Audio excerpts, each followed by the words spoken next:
അച്ഛൻ നമ്പൂതിരിയുടെ ജ്വലിക്കുന്ന നോട്ടത്തിന് മുന്നിൽ ആ കവിതാക്കൾ തരിച്ചു നിന്നു. എന്തോ ദുരന്തം സംഭവിക്കാൻ പോകുന്ന മാതിരി രംഗത്താകെ ചുവന്ന വെളിച്ചം പ്രസരിച്ചു. അടുത്ത നിമിഷം ഒരു ആഘാതം പോലെ കർട്ടൻ പൊട്ടി വീണു. ഇവിടെ അനൗൺസ്മെന്റ്. അടുത്തൊരു രംഗത്തോടുകൂടി ഊരാക്കുടുക്കുകൾ പൂർണ്ണമാവും. അതിനു മുമ്പ് ഒരു 10 നിമിഷം ഇടവേള.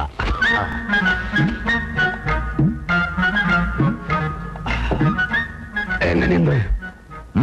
നല്ല ടെൻഷനുണ്ട്. പെണ്ണുങ്ങളെ പിടിക്കും, എന്നാൽ അടിയും കൊള്ളും.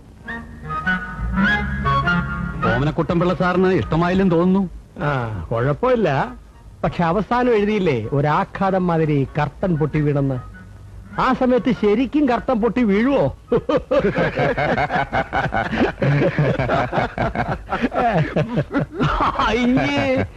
അതൊരു എഫക്റ്റിന് വേണ്ടി എഴുതിയല്ലേ. കർട്ടൻ അഴിച്ചു തന്നെയാണ് ഇടുന്നത്. ഇനി വേറെ ആരെങ്കിലും ഏൽപ്പിച്ചാൽ കർട്ടൻ സമയത്ത് വീഴില്ല എന്നുണ്ടെങ്കിൽ ആ പണി കൂടി സാറ് തന്നെ ഏറ്റോ. ആ പണി എന്റെ മറ്റവനെ ഏൽപ്പിച്ചാ മതി.